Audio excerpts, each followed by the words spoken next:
مدرسہ بیت العلوم کونڈوا پونے اس official channel کو سبسکرائب ضرور کریں۔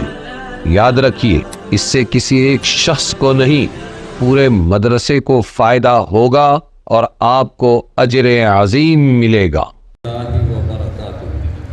اعوذ باللہ من الشیطان الرجیم، بسم اللہ الرحمن الرحیم۔ وقال الذين كفروا لرسلهم لنخرجنكم من أرضنا أو لتعودن في ملتنا فأوحى إليهم ربهم لنهلكن الظالمين ولنسكننكم الأرض من بعدهم ذلك لمن خاف مقامي وخاف وعيد۔ صدق اللہ مولانا العظیم۔ دوستو، ہم بیمار ہیں، ہمارا دل بیمار ہے اور دل سردار ہے۔ یہ اچھا ہو جائے گا، جسم بھی اچھا ہو جائے گا۔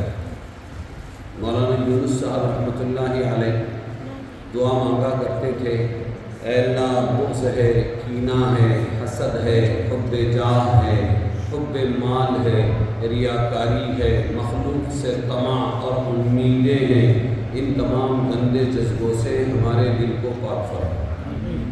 یہ دل کی بیماریوں کی لسٹ ہے، دل کی بیماریوں کی یہ لسٹ ہے۔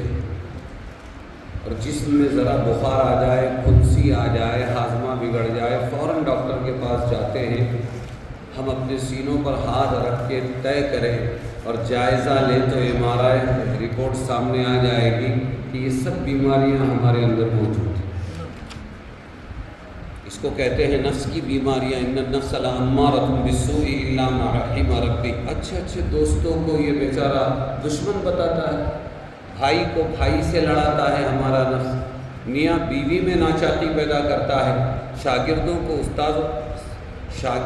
استاذوں جزاکم اللہ خیر، شاگردوں کو استاذوں کا دشمن بنا دیتا ہے، اولاد کو ماں باپ کا نافرمان بنا دیتا ہے۔ یہ کون ہے؟ یہی ہمارا نفس ہے، اور اسی نفس کی بیماریوں کی یہ لسٹ ہے۔ ہم سارے لوگوں کے عیوب پر نظر رکھتے ہیں لیکن اپنے آپ کو بھول جاتے ہیں۔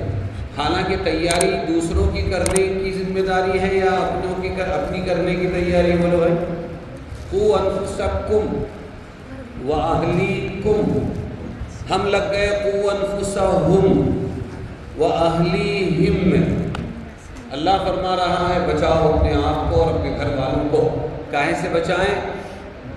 اس آگ سے بچاؤ، وقودھا الناس والحجارہ، جس کا ایندھن پتھر ہے، پتھروں سے وہ آگ سلگائی جائے گی۔ اور کس سے؟ کہ اس سے انسانوں سے وہ آگ سلگائی جائے گی۔ ایک بزرگ نے دیکھا، سب بچے کھیل رہے ہیں اور ایک چھوٹا بچہ ہے۔ بڑے میاں، ہم کھیل کے لیے تھوڑی پیدا کیے گئے، انہوں نے کھیل میں نہیں لیا اس لیے تھوڑی رو رہا ہوں۔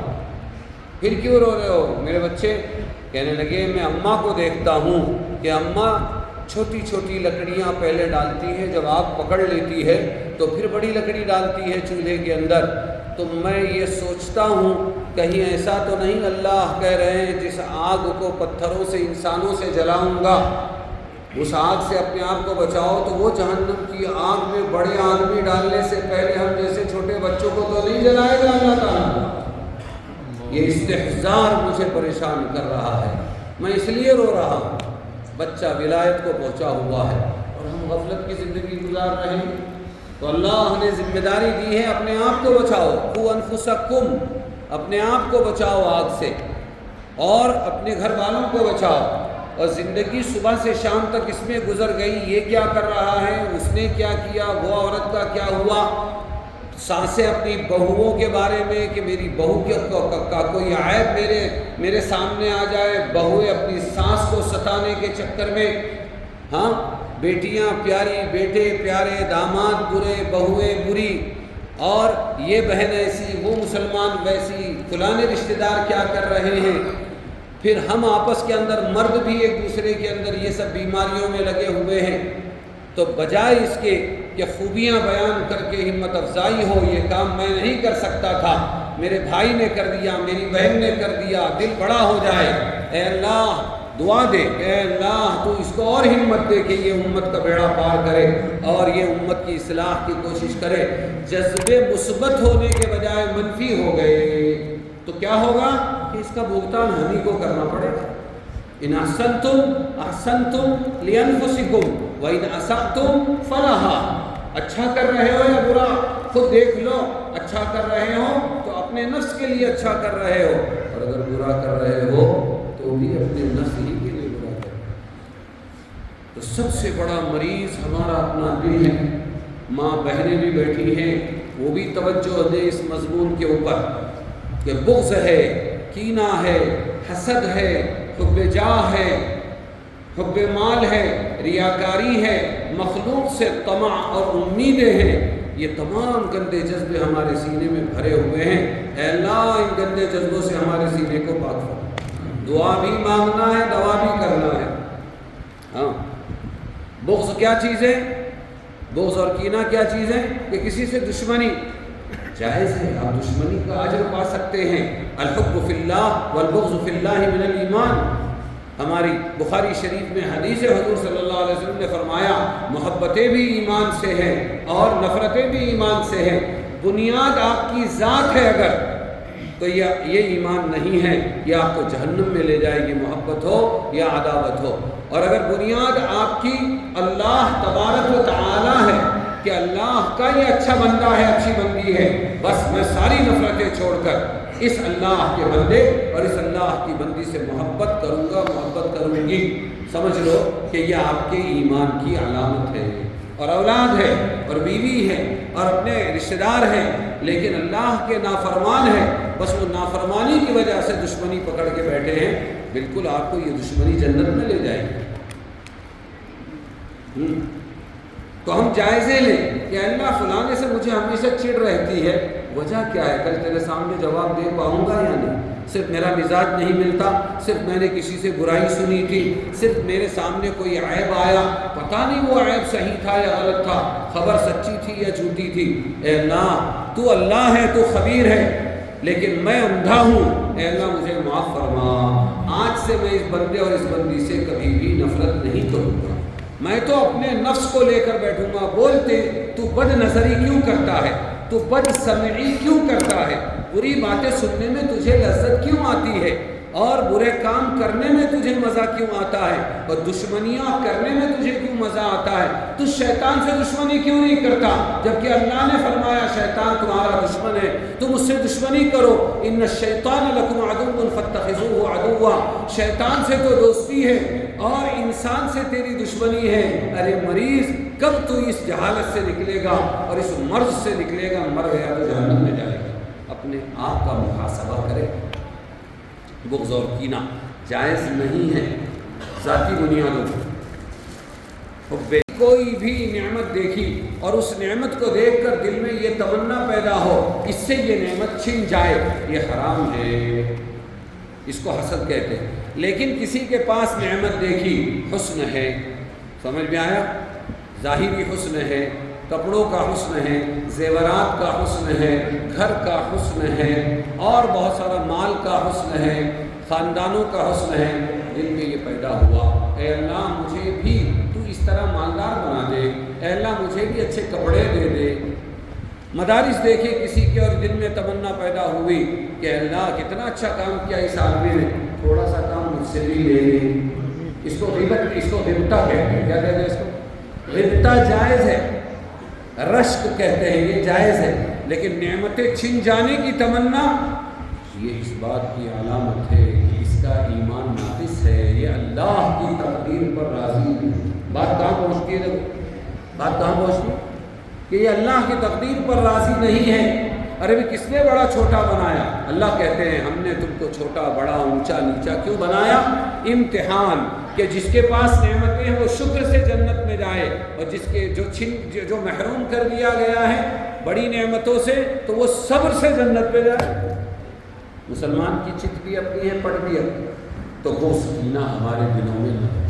اسی طرح حسد جلن نہ ہو، حب جاہ کام کریں گے تو پھر دل میں آئے گا یہاں کسی کی نہ چلے صرف میری چلے، یہ ہے حب جاہ۔ بڑائی کی تمنا یہ بھی حرام ہے۔ بلکہ دعا سکھائی اللہم اجعلنی فی عینی صغیرا وفی اعین الناس کبیرا، اے اللہ مجھے اپنی نظروں میں تو چھوٹا بنا دے، لوگوں کی نظروں میں بڑا بنا دے۔ واہ کتنی پیاری دعا ہے، یہ کبر سے بچنے کی، یہ حب جاہ سے بچنے کی یہ دعا ہے، تکبر سے بچنے کی دعا ہے۔ اے اللہ میں تو بڑا نہیں بن سکتا، دل تیرے ہاتھوں میں ہے، میرے دل میں تو مجھے چھوٹا بنا دے کہ میں بہت چھوٹا ہوں، میں کچھ بھی نہیں، اور لوگوں کے دلوں میں میری محبت بٹھا دے۔ وجعل فی عینی وجعلنی فی عینی صغیرا اللہم اجعلنی فی عینی کبیرا اللہم اجعلنی فی عینی صغیرا وفی اعین الناس کبیرا۔ تو حب مال سے بھی اپنے آپ کو بچائیں۔ ریاکاری پہلے تو عمل کرنے دے گا نہیں شیطان، اور جب عمل کر لیں گے تو بات بات پہ اس کو ریا میں تبدیل کرنے کی کوشش کرے گا شیطان، تاکہ نیکیاں بچے ہی نہیں۔ نیکیاں کیا نہ نیکیاں نہ بچے، نیکیاں ضائع ہو گئی۔ 3 ہیرو ہے، تینوں ہیرو کو بلایا گیا، اللہ بلائیں گے۔ ایک تو وہ عالم جس نے زندگی بھر علم دین سیکھ کر علم دین لٹایا سکھایا، دوسرے وہ شہید جو اللہ کے راستے میں جہاد کرتے کرتے شہید ہو گیا، جان دی ہوئی اسی کی تھی، اور تیسرے کون؟ سخی۔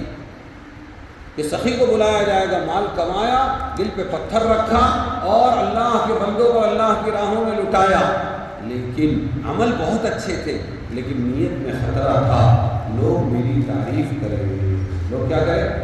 ریاکاری۔ اللہ تعالیٰ تینوں کو بلائیں گے اور بلا کے منہ کے بل گھسیٹ کے جہنم میں ڈال دیں گے۔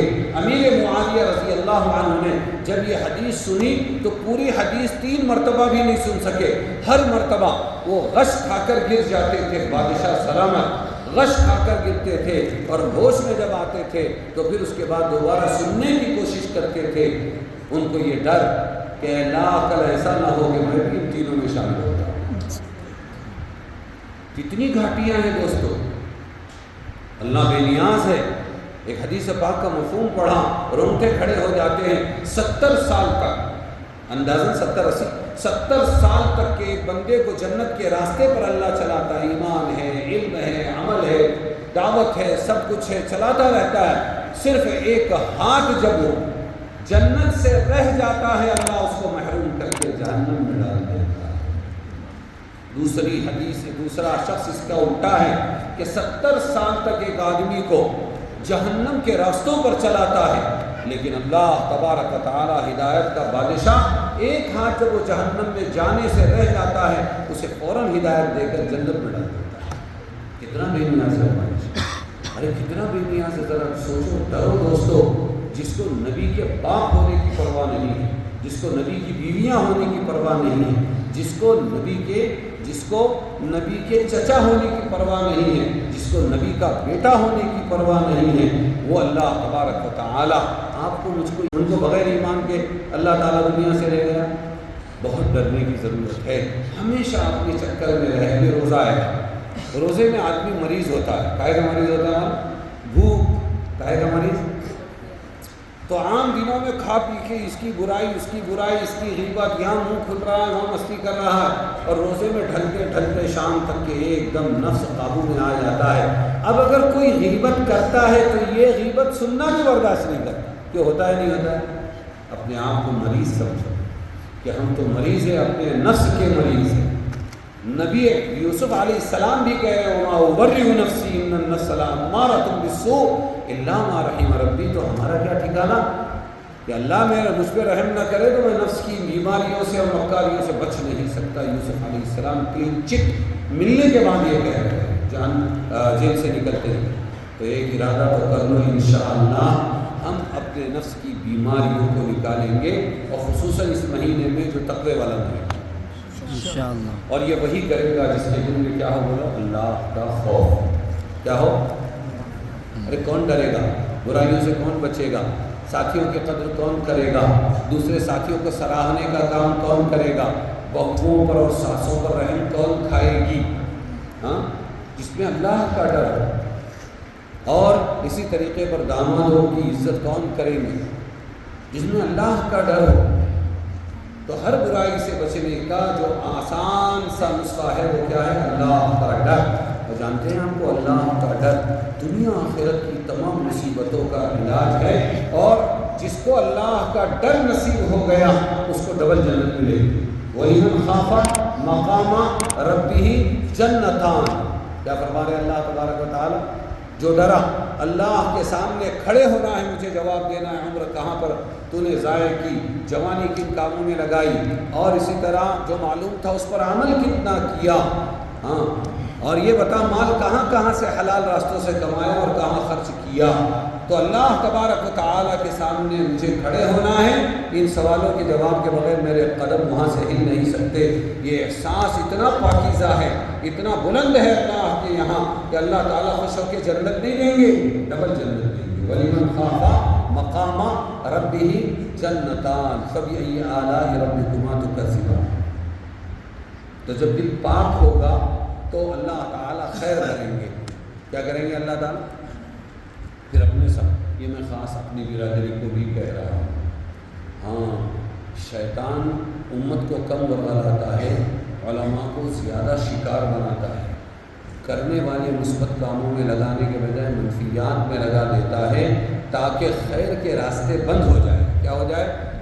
ہاں، اور ایک عالم ذرا سا اپنے کو بیلنس کر لے تو ایسی صلاحیتیں بھری ہے ایک عالم میں کہ وہ امتوں کی ہدایت کا ذریعہ بن سکتا ہے۔ کی ہدایت کا وہ ذرا سا اپنے آپ کو سنبھال لے، نہیں یہ میرا کام نہیں، یہ میرا کام نہیں، ہاں، میں تو ان منفیات کو مٹانے کے لیے پیدا ہوا، میں اللہ کی طرف سے چنا ہوا ہزاروں لاکھوں بندوں میں سے ایک عالم ہوں، ایک حافظ ہوں، ایک قاری ہوں، ایک مفتی ہوں، پھر کہ میری ذمہ اللہ نے امت کی ہے، امت کب مجھے بڑا بنائے گی اور کب آ کے میرے فیصلے سنے گی اور کب میری دعوت پر لبیک کہے گی؟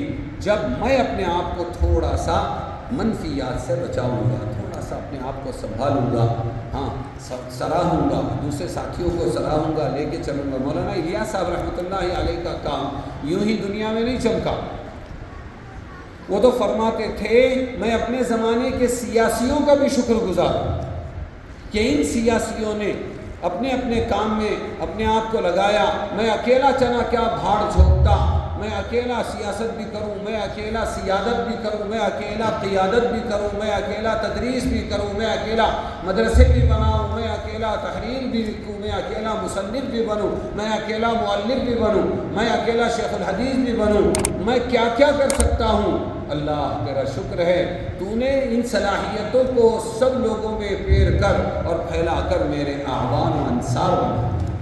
کیا جذبہ تھا، کیا جذبہ تھا کہ جو کام میں نہیں لگے دعوت و تبلیغ کے، اپنے اپنی جگہ دین کے شعبوں میں کام کر رہے ہیں، ان کی بھی شکریہ ادا کر رہے ہیں مولانا الیاس صاحب رحمۃ اللہ علیہ کہ میں وہ نہیں کر سکتا تھا، الحمدللہ اللہ نے میرے چند بھائی میرے دست و بازو بنائے، انہوں نے یہ کام سنبھال لیے، یہ شعبے سنبھال لیے، میں ان کا بھی شکر گزار۔ ان جذبوں سے اللہ تعالیٰ کام لیتا ہے، سمجھ میں آیا؟ تو اللہ کا خوف اپنے دل میں پیدا کرنا ہے، اور اللہ کا خوف دل میں ہمارے سینے سے اللہ تعالیٰ نکالے گا۔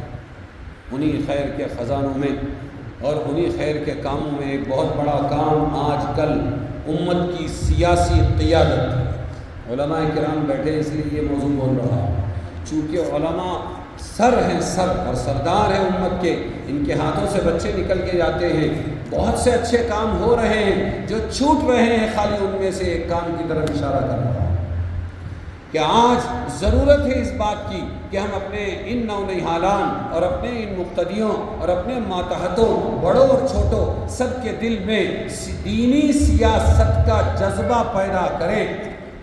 دینی سیاست کا جذبہ کیوں کریں یہ بھی سن لو۔ ہم نے اپنے انبیاء، اپنے رسولوں، ان کے نائبین، صحابہ، تابعین سے کچھ شعبے تو لے لیے، لیکن جو سیاست کا شعبہ اور قیادت کا شعبہ تھا وہ ہم نے چھوڑ دیا۔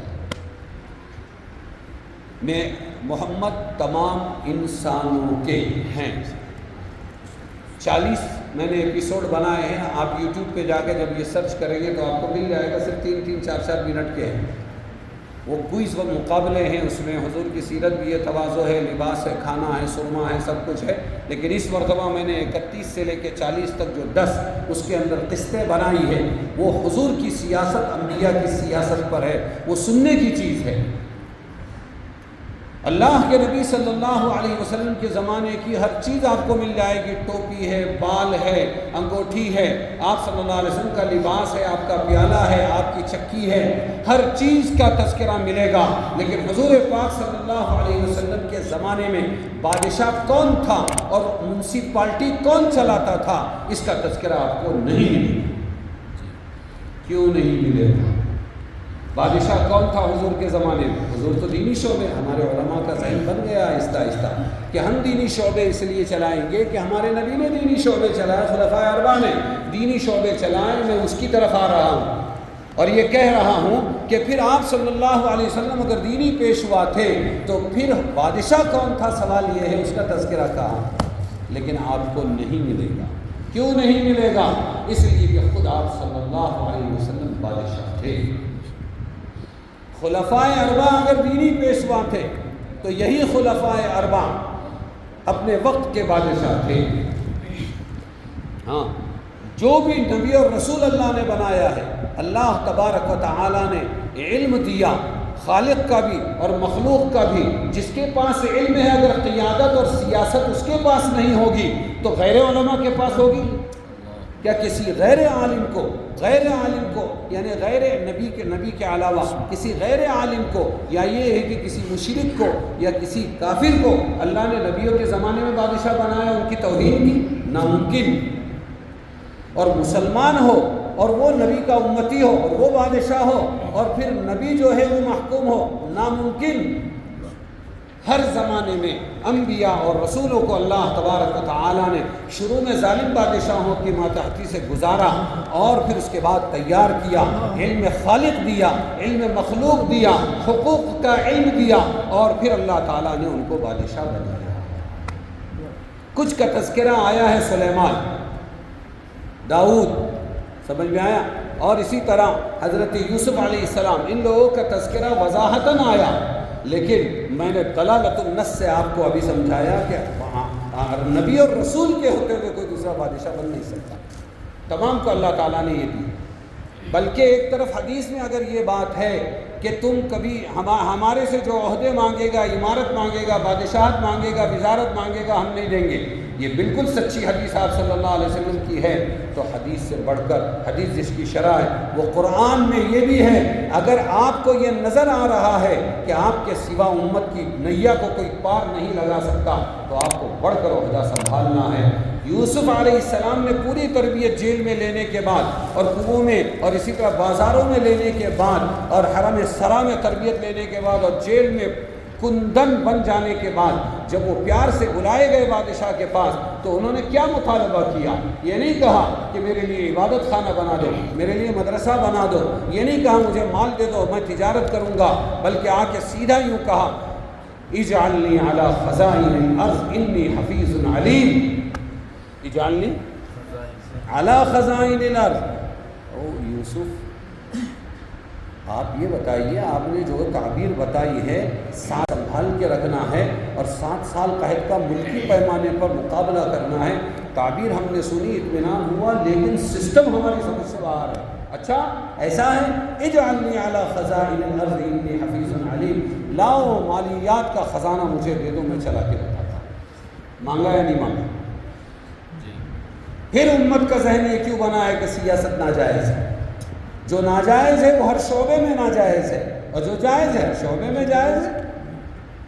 ہاں، تو عہدہ تو ایسی چیز ہے اور سیاست تو ایسی چیز، اگر آپ میری بات نہیں سمجھیں گے تو آج کچھ نہیں ہوا ہے، سب کچھ ہوگا۔ اور یہ جو صدیوں میں ہمارے کچھ بڑوں نے یہ ہمارا کام نہیں، ہمارا کام نہیں، ہمارا کام نہیں بول کے اپنا دامن بچایا ہے، آج اسی کی سزائیں ہم بھگت رہے ہیں۔ لمحوں نے خطا کی تھی، صدیوں نے سزا پائی۔ امام صاحب نے مصلی چھوڑا، نماز فاسد پہ فاسد ہوتی جائے۔ صحیح لائق امام کو امت کی کڑوی کسیلی برداشت کر کے اس لیے مصلی سنبھالنا ہے کہ چند لوگ بیچارے دشمن ہیں اور بے فکرے ہیں، لیکن پوری امت کی نمازیں تو صحیح ٹھکانے پر لگے کہ اس پر کوئی کچھ نہیں دے گا تو اللہ مجھے دے گا۔ یہ سیاست کا مصلی تھا، اس مصلی کو ہم نے چھوڑا اور اس کو چھوڑنے کی وجہ سے آج لوگ ہمارے سروں پر بیٹھے جن کو نہ اللہ کا ایمان ہے جن کے پاس، نہ ان کے پاس اللہ کا علم ہے، نہ مخلوق کا علم ہے، نہ حقوق کو جانتے ہیں، وہ کیا خدمت خلق کریں گے، وہ صرف خدمت خلق جانتے ہیں۔ کیا جانتے ہیں؟ پولیٹکس اور سیاست میں زمین آسمان کا فرق ہے۔ پولیٹکس یونانی لفظ ہے اور اس کا مطلب ہوتا ہے کہ کسی طرح ستے کو توڑ مروڑ کے حاصل کر لو، پھر من چاہی کرو اور اپنے گھر بھرو۔ لیکن سیاست تمام دینی شعبوں کی ماں ہے، سب سے بڑی عبادت ہے، اسی لیے کسی نبی نے پلہ نہیں جھاڑا۔ آپ صلی اللہ علیہ وسلم نے سب سے پہلے جا کر یوتی کی، یوتی آپس میں عہد و پیمان کیے، مشرکوں سے کیے، دیہاتیوں سے کیے اور یہودیوں سے کیے، نصارہ سے کیے، سب سے یوتی کرنے کا یہ فائدہ رہا۔ چین و اطمینان کے ساتھ میں ایک طرف تو یہ ہوا کہ دین کی تبلیغ کا موقع ملا، اور پھر انہی سے بدنیتی کی وجہ سے عہد شکنی ہوئی تو بنو قریظہ وغیرہ یہ معرکے وجود میں آئے، فتح مکہ وجود میں آیا۔ یہ سیاست تھی ہمارے نبی کی۔ 2 مہینہ بھی حضور صلی اللہ علیہ وسلم مدنی زندگی میں چین سے نہیں بیٹھے ہیں۔ آپ 10 سال تک کے وہاں رہے، اور غزوہ اور سرایا جو آپ نے کیا، غزوہ جس میں نبی خود کمانڈر بن کے گئے، اور سرایا وہ کسی صحابی کو آپ نے اس کے اندر امیر بنا کے بھیجا۔ 86 سرایا اور غزوہ اور سرایا کتنے؟ آپ حساب لگا کر دیکھیں، 2 سے 2.5 مہینہ بھی چین سے نہیں بیٹھے ہیں۔ اسی کی برکت تھی، وہاں غالب رہے اور سارے عالم میں غالب آ گئے۔ ہم نے جس دن سے اس کو لقمہ خنزیر سمجھ کے چھوڑ دیا اور سیاست کو اپنی محنت سے الگ کر لیا، اس کا نتیجہ یہ ہوا کہ یہ گاڑی بغیر بریک کے ہو گئی اور ایکسیڈنٹ پہ ایکسیڈنٹ ہوتے چلے گئے، اور گاڑی نے ہمارے راستے بھی روک دیے کہ خود تو برباد ہوئے، ہمارے قرآن کا مذاق اڑایا، ہمارے طلاقوں کا مذاق اڑایا، ہمارے حلالے کا مذاق اڑایا، نہ جانے کس کس چیز کا مذاق اڑایا۔ کیوں؟ کہ امام صاحب نے مصلی چھوڑ دیا، جس کو علامہ اقبال نے کہا تھا، ملا کو جو ہے ہند میں سجدے کی اجازت، ناداں یہ سمجھتا ہے کہ اسلام ہے آزاد۔ مجھے اس وقت یہ شعر یاد آیا جب طلاق پر حملہ ہوا۔ اسلام آزاد کہاں ہے؟ ہماری نمازوں پہ پابندی، ہماری عبادت خانوں پر پابندی، ہمارے مدرسوں کے رجسٹریشن کیسے ختم ہو جائے اس کی پلاننگ ہو رہی ہے۔ ابھی تو کچھ بھی نہیں ہے، لوٹنا پڑے گا، پلٹنا پڑے گا، علماء کرام کو سیاسی قیادت سمجھانی پڑے گی، بچوں کے ذہنوں میں یہ بات ڈالنی پڑے گی۔ جسے علامہ اقبال نے کہا تھا، سبق پڑھ پھر صداقت کا، عدالت کا، شجاعت کا، لیا جائے گا تجھ سے کام دنیا کی امامت کا، کوکن کی امامت کا نہیں، مہاراشٹر کی امامت کا نہیں، ہند کی امامت کا نہیں، دنیا کی امامت کے لیے پیدا ہوا ہے مسلمان۔ جماعتیں گئی ڈچ میں، اور وہاں پولینڈ وغیرہ کے اندر انہوں نے یونیورسٹی میں بات چیت کی، اس کے بعد اسٹوڈنٹ کو بلا کے پوچھا کیا بننا ہے، کہنے لگے ہم نے ساری دنیا پہ حکومت کی ہے، ہم یہ پڑھ رہے ہیں کہ پھر سے دنیا پہ ہم حکومت کر سکتے ہیں، اور ہم صرف قاعدے تک رہیں گے۔ مصمم کرو کہ انشاءاللہ اپنی کھوئی ہوئی متاع کو پھر سے پائیں گے۔ ہمارے یہ ذمہ دار علماء اپنے ذہنوں میں اس بات کو بٹھا لیں، ذہنوں میں اس بات کو بٹھا لیں کہ ہم کو دوبارہ اس امت کو اپنی عزت کی بلندی پر لانا ہے۔ تو اللہ کا ڈر، اللہ کے لیے، امت کے لیے ہم کو جو ہے یہ اپنا چھوٹا ہوا پہلو اس کو اپنانا ہے، اس کے ساتھ حوصلوں کے ساتھ جیو۔ جو خود زندہ رہیں گے وہ دوسروں کو زندگی بخشیں گے۔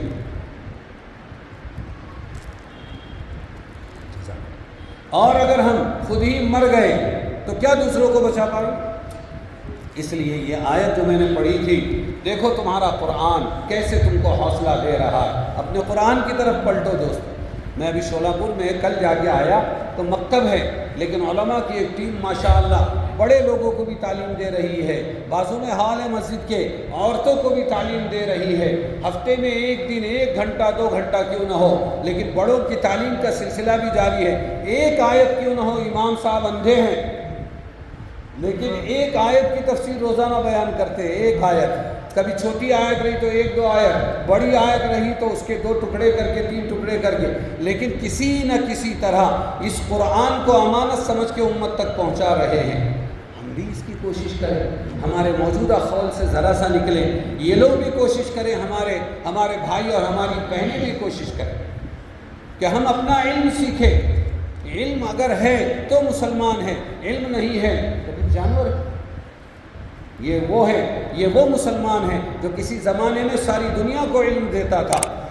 آپ تاریخ اٹھا کر دیکھ لیں، آج جو میڈیکل کا علم ہے، سائنس کا علم ہے، ان تمام کے جد امجد ہمارے مسلمان ہیں۔ تاریخ بھری پڑی ہے، کتابیں بھی ہیں، سب کچھ ہے۔ ہاں، ہمارے یہاں سے سیکھ کر آج انہوں نے اسی کو ترقی دی اور آج ہم بھکاری بن گئے۔ ہمارے علماء کرام دوبارہ یہ علم دے۔ ابھی میں نے اپنے مدرسے کے اندر آپ سے یہ بھی گزارش ہے کہ اپنے بچوں کو، یہ ماں بہنیں بھی اور بھائی لوگ بھی، اپنے ماں بچوں کو پہلے مدرسے میں ڈالو، بعد میں کہاں ڈالنا ہے ڈالو۔ ہمارا یہ حال ہے کہ ہم پہلے ان کو کالج اسکول میں ڈالتے ہیں، بعد میں اعلیٰ بلا برگردن ملا جو کہیں نہیں چلتا ہے لا کے مدرسے میں ڈالتے ہیں، دیتے ہیں سب سے تھرڈ کلاس مال اور امید کرتے ہیں سب سے فرسٹ کلاس رزلٹ کی۔ بالکل غلط۔ اور کیوں آج کے زمانے میں خاص کیوں بول رہا ہوں وہ بھی سنیے آپ، کہ اب تو جیسے یہ مدرسے کی رپورٹ آپ کے سامنے آئی کہ ماشاءاللہ یہاں اسکول ہے، بازو میں ٹیچر رکھ کے اسکول بھی پڑھا رہے ہیں، وہاں رزلٹ بھی دلا رہے ہیں۔ میرے مدرسے کے اندر 19 سال پہلے میں نے پونا میں بنیاد ڈالی، آج تک کے سینکڑوں ہزاروں ہمارے ایس ایس سی اور 12ویں والے تیار ہو گئے۔ کچھ تو وکیل بنے پونا کورٹ میں اور ہائی کورٹ بمبئی میں، پریکٹس کر رہے ہیں مولانا صاحب، پریکٹس کر رہے ہیں۔ اور اسی طرح آئی ٹی کے اندر باہر جانے کی ضرورت نہیں، یہی کمپیوٹر کا اچھا علم لیا ہمارے مدرسے میں مولوی صاحب 70,000 روپیہ پگار پونا میں لے رہے ہیں۔ تو اللہ تبارک و تعالیٰ نے آپ کے بچوں کے لیے دین دنیا دونوں کا نظم اس چھت کے نیچے کیا، اور لا کے کھلانے والے اپنے بچوں کی اتنی فکر نہیں ہے مولانا لوگوں کو جتنا امت کے بچوں کی فکر ہے۔ میں گیا ایک دوست کے پاس پونا میں، اور میں نے کہا پونا میں اس کو، یار تو ہر سال 5,000 روپیہ دیتا تھا، میرے مدرسے میں بچے 450 تھے اس وقت، 2 سال ہو گئے نہیں دیا، کچھ تو دے دے، کچھ راشن دے دے۔ بیوی سن رہی تھی اس کی نو مسلمہ اندر سے، اور اس نے مجھے ایک چبھتا سوال کیا کہ مفتی صاحب یہ بچے جو تمہارے یہاں پڑھتے ہیں مدرسوں میں تو کیا ان کے ماں باپ نہیں ہوتے؟ میں نے کہا ہوتے تو ہیں۔ کہنے لگے پھر یہ بتاؤ کہ ان کے ماں باپ ان کے راشن کے پیسے نہیں دیتے ہیں، فیس نہیں دیتے ہیں؟ میں نے کہا اکثر کے نہیں دیتے ہیں۔ کہنے لگے پھر پیدا کیوں کرتے ہیں؟ کیا کہا مجھے؟ جب ان کو بچوں کو پڑھانا نہیں پیسے دے کر تو پھر پیدا کیوں کرتے ہیں؟ بہت غصہ آیا، برداشت کیا، اور پھر اس کے بعد میں نے اس کو سمجھایا اللہ کی تقسیم کو سمجھو، تم تو اپنے بچوں کو عالم حافظ نہیں بناتے، اللہ تعالیٰ تھوڑی سی تمہاری مدد پر عالم حافظ بچوں کو بناتا ہے، غریب کے بچوں کو، تو تمہیں بھی جنت نہیں دیتا ہے، یہ سسٹم اللہ نے بنایا ہے۔ لیکن واپس آ کے وہ بچوں کو جمع کر کے بولا مدرسے کے، آج تمہارے بارے میں کیا سن کے آیا ہوں، سنو۔ میرے بچوں کے بارے میں کبھی بھیک مانگنا نہیں پڑی اور کبھی کسی نے تانا نہیں دیا، لیکن اے بچوں تم ڈھنگ سے پڑھو، اس لیے کہ تمہارے لیے ہم اپنی عزتوں کو داؤ پر لگاتے ہیں۔ یہاں یہ بات بھی کہوں گا صاف طور پر کہ آپ کے بچے اگر اسکول کالج میں پڑھیں، ایمان کی کوئی گارنٹی نہیں، اس سے روٹی ملے گی نہیں ملے گی یہ بھی گارنٹی نہیں۔ لکھے سشکشت بیکار، کتنے پڑھے لکھے بیکار پھر رہے ہیں خصوصاً آج کل کے زمانے میں، لیکن کوئی مولوی فارغ نہیں ملے گا آپ کو، آتے ہی فارغ ہونے سے پہلے ہی امامت انتظار کر رہی ہے، مکتب انتظار کر رہا ہے، اور ان کو خطابت ان کا انتظار کر رہی ہے، قیادت انتظار کر رہی ہے۔ یہ برکت ہے اللہ تبارک و تعالیٰ نے اس علم میں رکھا۔ اچھا، مجھے میرے خاندان کی بعض عورتوں نے تانا دیا جن کے کھانے پینے کا اچھا نظم تھا، ہمارے بچے انجینئر بنیں گے، ڈاکٹر بنیں گے، یہ بنیں گے، تم مولانا بنو گے، 100-150 روپیہ کماؤ گے، خود کیا کھاؤ گے، اپنی بیوی بچوں کو کیا کھلاؤ گے؟ ایسی چبھی یہ بات کہ میں بتا نہیں سکتا۔ روتا رہا، پھر اللہ نے ایک اعتماد دیا کہ کالج اسکول جس زمانے میں نہیں تھے، اس زمانے میں انبیاء، رسول و صحابہ، تابعین، امام شافعی، امام ابو حنیفہ، سب کو اللہ نے جو کامیابی دی وہ کون سی لائن سے دی؟ علم دین کی لائن سے۔ اے اللہ میں محنت کروں گا تو مجھے کامیابی دے۔ اللہ کا فضل ہے کہ ہماری اسی خالہ کی بیٹی میری بیوی بنی۔ دیکھو اللہ اس علم کی برکت ہے، دیکھو کہ وہ میری بیوی بنی۔ ہاں، اور پھر اس کے بعد اللہ تعالیٰ نے ہمیشہ میرا ہاتھ یوں رکھا۔ مولانا کا ہاتھ کیسا رکھا؟ تمام خاندان کے کاج میں ید علیا رکھا، اور ید سفلا بننے نہیں دیا. جن کو تانے ملتے تھے کہ 100-150 روپیہ کیا کما کر تم بیوی کو کیا کھلائیں گے, بچوں کو کیا کھلائیں گے, آج اللہ کا فضل ہے اس کے دسترخوان پہ 500 بچے امت کے مدرسے میں 2 وقت 3 وقت کا کھانا کھاتے عالی شان. ایک مولانا مجھ سے زیادہ غریب مولانا غلام مستانوی, اللہ تعالیٰ نے آج یہ حال کیا ہے, 10 ہزار بچے 3 وقت کھانا کھاتے ہیں. یہ اللہ کی غیرت ہے, اس علم کی برکت ہے. اور اگر آپ نے دنیا سکھا بھی دی اور مان لو کہ اس کو ہو بیچارے کو کامیابی مل بھی گئی, 1 ڈگری ہولڈر صرف اپنا ایک دواخانہ, صرف اپنا ایک ڈسپنسری, صرف اپنی ایک اسکول, ایک کالج, بس میں اور میری فیملی اتنا ہی سوچے گا, اس سے زیادہ نہیں. انما الاعمال بالنیات, مولویوں کی نیت اپنے بچوں کی نہیں ہوتی تو اللہ تعالیٰ ان کی فیملیوں کو سلوٹوں میں پال کے نکال دیتا ہے, حج کراتا ہے, عمرے کراتا ہے, عزت کے ساتھ میں اللہ تبارک و تعالیٰ کھلاتا ہے. بچیوں کے نکاح بھی ہو جاتے ہیں اسباب کے نام پر, ان کے پاس کچھ بھی نہیں ہے. تو بیچارے یہ ہوئے یا بیچارے وہ ہوئے جن کے ایمان کے لالے ہیں, ہاں, کہ اس علم کو پڑھ کر بیٹیاں ایمان بھی نہیں بچا سک رہی اور ماں باپ دنیا کی محبت میں جا رہی ہے, جانے دو, کھلائے گا پلائے گا, ارے ایمان جائے گا ہمیشہ جہنم کی ایندھن بن جائے گی. یہاں الحمدللہ علماء کرام کو دنیا بھی اچھی دے رہا ہے, عزتیں بھی دے رہا ہے اللہ تعالیٰ, اور اللہ تبارک و تعالیٰ ان کو دین کا درد دیکھے. ان کو کتنے بھی تعمیر دو اور کتنا بھی ستاؤ اور کتنے بھی الزام لگاؤ, گھوم پھر کے آخر وہی مدرسہ ہے. مدرسے میں ہزاروں بچے ہیں, ان کے لیے اپنی عزت داؤ پہ لگا کے زمینیں خریدنا ہے اور اسی طرح عمارتیں بنانا ہے, روزانہ کا راشن, استاذوں کی تنخواہیں لگے ہوئے ہیں. کیوں؟ کہیں نہ کہیں خوف خدا بندی ہے. اگر ہم نے یہ کام نہیں کیا, اگر ہم نے نہیں کیا, کل اللہ ہم سے پوچھے گا. کل اللہ کیا کرے گا؟ ہم سے پوچھے گا. آسٹریلیا گیا میں 94 میں جماعت لے کر, مولانا یونس صاحب نے بھیجا, وہاں پروگرام بنا, انہوں نے کہا آپ کو یہیں رہنا ہے. ہم مرکز نظام الدین سے یہ بات پوچھ چکے ہیں, مشورے میں طے ہو گیا آپ یہاں رک جائیے, یہ مرکز ہے, مرکز کے یہ امیر صاحب بھی آپ ہیں, مرکز کے متولی آپ ہیں, 30,000 روپیہ پگار ہے, یہ کار ہے, یہ بنگلہ ہے اور آپ کو یہاں رہنا ہے. مجھے سارے حافظ ٹیکسی چلانے والے پاکستانی وہ بولنے لگے, ارے کیسے آدمی ہو, چانس ملتا نہیں ہے اور ہم اپنے 6 لاکھ میں ویزا خرید کے آئے, آپ کو یہ ریکویسٹ کر کے روکتے, آپ رکتے کیوں نہیں ہو, آپ رکتے کیوں نہیں ہو. میں نے کہا کیا ہوگا؟ کہنے لگے ارے زندگی بچ جائے گی. میں نے کہا موت کی گارنٹی ہے؟ ہاں 27 سال میری عمر تھی. میں نے کہا موت بننے کی گارنٹی ہے کیا؟ میں نے کہا کیا یہ بتا سکتے ہو مال ملے گا تم کو؟ میں نے کہا اصل تو اعمال کا مسئلہ ہے, یہ بتاؤ کہ کیا ہندوستان میں مروں گا تو مٹی کی قبر ملے گی اور یہاں پر سونے کی قبر ملے گی, ایسا ہے؟ خاموش. قبر تو سب مٹی کی ہوتی ہے. میں نے کہا سن لو, اچھی طرح سن لو. اور تمام علماء کی طرف سے کہ اتنے طعن و تشنیع کے بعد, اتنی حقارتوں کے بعد, اتنے مظالم کے بعد, اتنے دکھ درد کے بعد آخر یہ مدرسے اور یہ دینی شعبے کیوں نہیں چھوڑتے؟ میں آج بتاتا ہوں آپ کو. میں اکیلا اپنا سنا کے ان سب کی ترجمانی کرتا ہوں. میں نے کہا سنو, ہندوستان کی عوام نے روپیہ اس زمان میں 4 آنا بھی چندہ ہوتا تھا, روپیہ پیسہ دے کر ہم مدرسے کے بچوں کو اس لیے پڑھایا تھا تاکہ ہم آگے چل کے عالم حافظ بن کر یہیں پر محنت کریں, ہندوستان میں ان کا دین بنائیں, ان کے نسلوں کی ایمان کی حفاظت کریں, ان کو دینی تعلیم دے کر اسلام پر بچائیں. انہوں نے ہم پر بھروسہ کیا, ہم دنیا کے 2 ٹکوں کے واسطے وہ وشواس گھات نہیں کریں گے اور ہم مال کے واسطے ہندوستان کو چھوڑ کر یہاں اپنی دنیا نہیں بنائیں گے. اور دینا ہے اللہ کو مال تو اللہ تعالیٰ دے گا اور یہاں سے اچھا دے گا. بس یہ جذبہ ہم علماء کرام کا ہے دوستو, اسی لیے ہم مدرسوں میں اپنے آپ کو کھپا رہے ہیں. کہاں سے لائیں گے ایسے جذبے؟ یہ انہی مدرسوں کی برکت. اور سن لو کہ اللہ تعالیٰ نے مجھے مال دیا اور وہاں جتنا مل سکتا تھا اس سے 10 گنا زیادہ. اللہ کی اپنی غیرت ہے, اللہ دے گا. تو آپ بھی اپنے بچوں کو عالم حافظ بناؤ. بولو انشاءاللہ بنائیں گے. ارے بچے بول رہے ہیں ابھی ان کی شادی بھی نہیں ہوئی, یہ انشاءاللہ بول رہے ہیں.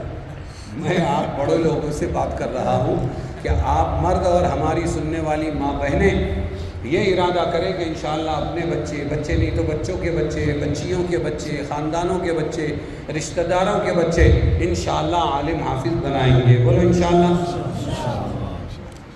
ٹھیک ہے نا. اب میں وہ آیت سنا رہا تھا کہ اللہ تبارک و تعالیٰ آپ کو اس وقت جب مسلمان ڈرا ہوا ہے بھارت میں، جب مسلمان گھبرایا ہوا ہے اور بھیگی ہوئی بکریاں جیسے سمٹ کے ایک طرف آ جاتی ہے، یہ حال ہو گیا ہے. اچھا غیر تو جو کچھ بھی بولنا ہے بول رہے ہیں، جو پلاننگ کرنا ہے کر رہے ہیں، لیکن ساتھ میں ہمارے بھی جو لوگ یوٹیوب پر ہیں وہ بھی کچھ بخشنے کو تیار نہیں ہیں. ہر ایک ہے کہ ڈانٹ رہا ہے مسلمان ایسا، مسلمان ویسا، اور انہی کی باتوں سے پھر باطل باقاعدہ دیکھتا ہے کہ خود ان کے مسلمانوں میں ان کی عزت نہیں ہے. تو چاروں طرف سے یلغار ہے. انسان ہے کہ غرقاب ہوا جاتا ہے اور پانی ہے کہ تیزاب ہوا جاتا ہے. مسلمان کو اس وقت دلاسے کی ضرورت ہے، اور اس کے رب سے بڑھ کر اور کون دلاسا دے گا. یہ مثال یاد آ گئی، آپ کو سنا دوں کہ ڈاکو بھی ہو اگر بیٹا، تمام دنیا اسے مجرم کہے اور اسے پھانسی کی مستحق قرار دے، تب بھی ماں کا دل ایک ایسا ہے جس نے پیدا کیا ہے. ماں کے لیے ڈاکو بھی بیٹا ہی ہے. ماں کی آغوش میں اسے پیار مل جاتا ہے. تو اس ماں کو وہ رحم ملی اور مانگتا دینے والا اللہ، اے مسلمانوں ہم کو کیسے چھوڑے گا؟ آؤ سنو کہ وہ کیسا دلاسا دے رہا ہے. وقال الذين كفروا لرسلهم لنخرجنكم من ارضنا او لتعودن في ملتنا. اور کہا بے ایمانوں نے، ایمان سے محروم لوگوں نے کیا کہا؟ اپنے رسولوں سے کہا. ایک رسول سے نہیں کہا. دنیا میں کم سے کم 1,24,000 انبیاء اور رسول آئے ہیں. ہر رسول کے زمانے میں آج جتنے باطل کو آپ سن دیکھ رہے ہیں ان سے بڑے بڑے باطل پیدا کیے.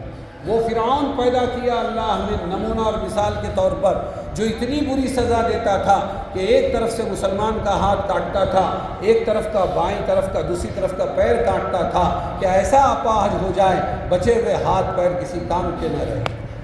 عبرت کے لیے وہ سولیوں پر لٹکاتا تھا، مردوں کو کاٹتے تھے اور عورتوں کو باقی رکھتے تھے. ایسے زبردست دشمن اللہ نے پیدا کیے، ان کی بھی مٹی پلید کی اور ان کے علاوہ جتنے تھے سب کی مٹی پلید کی. تو ہر رسول کے زمانے میں اللہ ہی نے پیدا کیا. یہ کہاں ہے کہ قرآن میں وَكَذَلِكَ جَعَلْنَا لِكُلِّ نَبِيٍّ عَدُوًّا مِّنَ الْمُجْرِمِينَ وَكَفَىٰ بِرَبِّكَ هَادِيًا وَنَصِيرًا. اور اسی طرح ہم نے بنایا، اللہ کہہ رہے ہیں ہم نے بنایا نبیوں کا بڑا بڑا دشمن، نبیوں کے بڑے بڑے دشمن پیدا کیے، اور بعد میں کافی بھی ہم ہی ہوئے، لیکن اللہ نے پیدا کیا. اسی اللہ تعالیٰ نے آپ کے میرے زمانے میں، خصوصاً اس زمانے میں، اللہ تعالیٰ نے بڑے بڑے اسلام اور مسلمانوں کے خلاف بڑبڑانے والے پیدا کیے. کیا کرنے والے؟ بڑبڑانے والے پیدا کیے. یاد رکھو جتنے پیدا کیے تھے سب کے منہ میں ہی زور دیا تھا اللہ تعالیٰ نے. آپ کے میرے زمانے کے بھی باطل کے منہ کو زوردار بنایا. ایسا کر دیں گے، ویسا کر ڈالیں گے، نکال ڈالیں گے، یا تو لوٹ کے آنا پڑے گا. اللہ فرما رہے ہیں یہ ہر رسول کے زمانے میں ہوا. انہوں نے کہا رسولوں سے لَنُخْرِجَنَّكُم مِّنْ أَرْضِنَا، ہم ضرور بھی ضرور اپنی زمین سے، دھرتی سے تم کو نکال دیں گے. اَوْ لَتَعُودُنَّ فِي مِلَّتِنَا، یا ضرور بھی ضرور تم کو لوٹ کے ہمارے مذہب ملت میں آنا پڑے گا. کیوں بھائی یہی چل رہا ہے، یہی چل رہا ہے، آنا پڑے گا. تو اللہ نے کیا کیا پھر؟ اللہ تبارک و تعالیٰ نے اوحا، اللہ نے وحی بھیجی اپنے رسولوں کی طرف. لَنُهْلِكَنَّ الظَّالِمِينَ، ہم ضرور بھی ضرور ظالموں کو ہلاک کریں گے. کیا فرمایا؟ کیا فرمایا؟ خوش ہو جاؤ، ہلاک ہم نہیں ہوں گے انشاءاللہ. ہاں، فانوس بن کے جس کی حفاظت ہوا کرے، وہ شمع کیا بجھے جسے روشن خدا کرے. ہاں، اور جن کی حفاظت مقصود ہوتی ہے تو پھر اللہ وہ دریا ڈباتا نہیں بلکہ کنارے لگا کے چلا جاتا ہے. تو اللہ نے یہ فرمایا، اپنے رسولوں کو وحی بھیجی، فکر مت کرو ہم ان تمام ظالموں کو ہلاک کر دیں گے. اب جب یہ ہلاک ہو گئے تو زمین خالی ہے، پھر کیا ہوگا؟ ثُمَّ لَنُسْكِنَنَّكُمُ الْأَرْضَ مِن بَعْدِهِمْ، پھر اس کے بعد تمہیں کو بسائیں گے اس دھرتی پر. مبارک ہو، تمہیں کو بسائیں گے، اے مسلمانوں تمہیں کو بسائیں گے اس دھرتی پر. ثم لنسكننكم الارض من بعدهم ذلك لمن خاف مقامی وخاف وعید. ایک شرط ہے خالی کہ دشمن کا، مخلوق کا ڈر دل میں پیدا ہونے مت دو. ڈر صرف اللہ کا. ڈر کس کا رکھنا ہے دل میں؟ جائزہ تو لینا ہے چاروں طرف کیا چل رہا ہے، لیکن جائزہ لینے کے بعد اب ہم مٹ جائیں گے، یہ کامیاب ہو جائیں گے، ہم ہلاک ہو جائیں گے، یہ ڈر دل میں آنے نہیں دینا ہے۔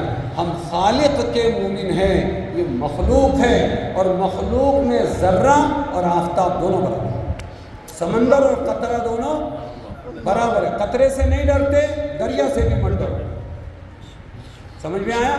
ہاں، قطرے سے نہیں ڈرتے نا تو دریا سے بھی مت ڈرو، مخلوق ہے، میں خالق والا ہوں، خالق۔ اور اللہ کے رسول کو اللہ فرما رہے ہیں وَلَا يَحْزُنْكَ قَوْلُهُمْ، اے نبی محمد صلی اللہ علیہ وسلم، ان کو ہم نے بولنے کی بیماری دی ہے، یہی ان کی بہادری ہے، یہ بولیں گے، مجنون بولیں گے، ساحر بولیں گے، اور اسی طرح گرا ہوا بولیں گے، بکریوں کا چرواہا بولیں گے، اور محمد ایسا ہے ویسا ہے بولیں گے۔ آپ صرف سنتے رہے، ان کی باتوں سے آپ غمگین نہ ہو۔ اے مسلمانوں، آج والوں کی باتوں سے غمگین نہ ہو۔ آپ کے نبی کو یہ کہا گیا وَلَا يَحْزُنْكَ قَوْلُهُمْ إِنَّ الْعِزَّةَ لِلَّهِ جَمِيعًا، یہ کر کچھ نہیں سکیں گے، تمام تر بس طاقت زور اللہ کے پاس۔ کس کے پاس ہے؟ ارے بولو نا، کس کے پاس ہے؟ کچھ نہیں کر سکے، اور کچھ نہیں کر سکے، یہ ورلڈ ریکارڈ ہے۔ 1,24,000 نبیوں کا زمانہ تھا، آج سے بڑے بڑے دشمن تھے، مٹی پلید ان کی ہوئی، مسلمان ختم نہیں ہوا، مٹی پلید ان کی ہوئی، ایک مرتبہ بھی اللہ نے کامیاب ہونے نہیں دیا، ایک مرتبہ، اور کامیاب ہونے نہیں دیا۔ اس کا ثبوت کیا ہے؟ آپ اور میں مسلمان بیٹھے، ارے ہے کیا نہیں بولو؟ یہ تو جڑ سے اسلام کو مٹانا چاہتے تھے۔ بدر میں اللہ کے نبی خیمے پہ بیٹھے دعا کر رہے ہیں، ابو بکر نے پکڑ کے بس باہر نکلیے، یہ کہا۔ وہ دعا کیا تھی جانتے ہیں؟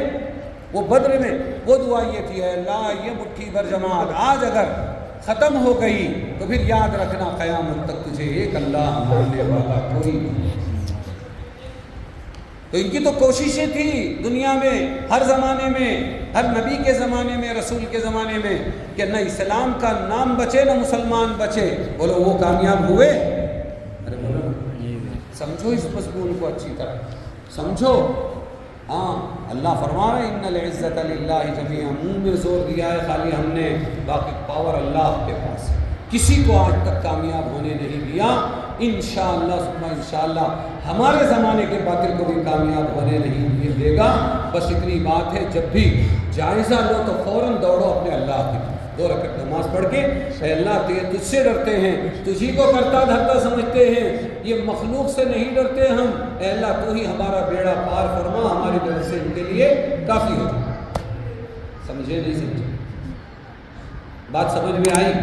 ہاں، آج کل ڈر بڑھ کر داڑیاں کٹوا رہا ہے، ڈر بڑھ کر ٹوپیاں اتروا رہا ہے، ڈر بڑھ کر عورتوں کے ماتھوں پہ ٹیکے لگوا رہا ہے، ڈر بڑھ کر اپنے اسلام کی شناخت کھونے پر مجبور کر رہا ہے۔ ایسے میں ضرورت ہے حوصلے کی۔ آپ کی نمازیں کمزور، اللہ جانتا ہے، معاف کر سکتا ہے۔ اسی طریقے پر آپ کے روزے کمزور، اللہ معاف کرے گا۔ آپ کے دوسرے اعمال کمزور، اللہ معاف کرے گا۔ لیکن کبھی بھی اپنے ایمان میں ملاوٹ ہونے مت دو، کسی کا خوف بھی دل کے اندر آنے مت دو، اللہ تعالیٰ اس کو کبھی معاف نہیں کرے گا۔ اپنے اللہ تعالیٰ سے جڑے رہو، اللہ تبارک و تعالیٰ ضرور کامیاب کرے گا انشاءاللہ ثم انشاءاللہ۔ کریں گے نا انشاءاللہ؟ اللہ تبارک و تعالیٰ ہم تمام کی اس مجلس کو بے انتہا قبول فرمائے، اور یہ جلسہ بہت کامیاب رہا، اللہ تعالیٰ نظر بد سے بچائے۔